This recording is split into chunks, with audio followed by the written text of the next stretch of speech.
ಆದ್ಮೇಲೆ ನಾನು ನಿಮ್ಮ MI ಅಥವಾ ಮಲ್ಲಪ್ಪ ಜೋತಾರ್. ಆದಮೇಲೆ ಇಲ್ಲೊಂದು ಪಂಡಿತ್ ಅನ್ನುವಂಥ ಕಾಮಿಡಿಯನ್, ಅವರ ಫಾಲೋವರ್ಸು 3.8 ಮಿಲಿಯನ್.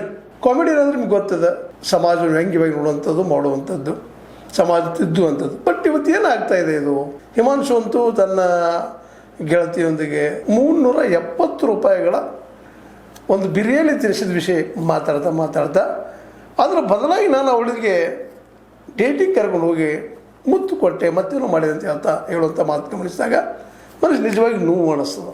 ಇದು ಭಾಳ ವೈಯಕ್ತಿಕವಾದ ವಿಷಯ. ಇತ್ತೀಚೆಗೆ ಯಾಕೋ ಏನೋ ಈ ಕಾಮಿಡಿಯನ್ಸ್ ಈ ರೀತಿಯಾಗಿ ಮಾತಾಡೋದನ್ನು ಗಮನಿಸಿದಾಗ ನಾವು ಯಾವ ಸಂಸ್ಕೃತಿಯನ್ನು ಫಾಲೋ ಮಾಡ್ತಾ ಇದ್ದೀವಿ ಅಂತೇಳಿ.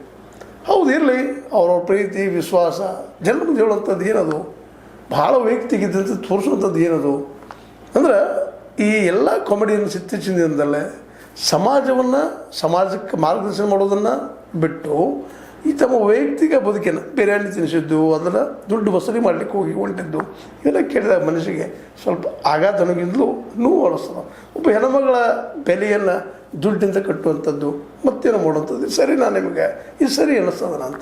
ಯಾಕಂದ್ರೆ ಇದು ನಿಜವಾಗಿಯೂ ತಪ್ಪು ಮೆಸೇಜ್ ಹೋಗೋದಷ್ಟೇ ಅಲ್ಲ, ಹೆಣ್ಮಕ್ಳ ಬಗ್ಗೆ ಇದ್ದಂಥ ಗೌರವವನ್ನು ಕಡಿಮೆ ಮಾಡುವಂಥ ವಿಷಯ ಆಗ್ತದೆ. ಯಾಕಂದರೆ ಅವ್ರು ವೈಯಕ್ತಿಕ ಇದ್ದಾಗ ಅವ್ರು ಏನು ಮಾಡ್ತಾರೋ ಏನು ಬಿಡ್ತಾರೋ ದಟ್ ಈಸ್ ಡಿಫ್ರೆಂಟ್ ಥಿಂಗ್.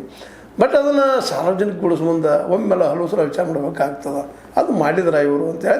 ಮತ್ತು ಸಮಾಜಕ್ಕೆ ಏನು ಮೆಸೇಜ್ ಕೊಟ್ಟರು ಇವರು? ತಮ್ಮ ವೈಯಕ್ತಿಕ ಬದುಕಿನ ನಡೆದಿದ್ದನ್ನು ಹೇಳೋದು ಇದೊಂದು ನೈತಿಕತೆ ಬಿಡಿ, ಅಟ್ಲೀಸ್ಟ್ ತಮಗೆ ತಾವು ಅಸಹ್ಯ ಅನಿಸ್ಲಿಕ್ಕಿಲ್ವಾ? ಪಂಡಿತ್ ಕಾಮಿಡಿಯನ್ ಸಾಕಷ್ಟು ಫಾಲೋವರ್ಸ್ ಇಟ್ಕೊಂಡು ಅವರಿಗೆಲ್ಲ ಇಂಥ ತಪ್ಪು ಮಾರ್ಗದರ್ಶನ ಮಾಡೋ ಜೊತೆಗೆ ತಪ್ಪು ಮಾಡೋದಕ್ಕೆ ಅನುಕೂಲ ಮಾಡಿಕೊಡೋದ್ರಿಂದಾಗಿ ಇಂಥ ಕಾಮಿಡಿಯನ್ ಒಂದು ಕಾರ್ಯಕ್ರಮವನ್ನು ಸಾರ್ವಜನಿಕಗೊಳಿಸೋದು ಸರಿನಾ? ಇದಕ್ಕೆ ನಿಮಗೇನು ಅನ್ನಿಸ್ತದ?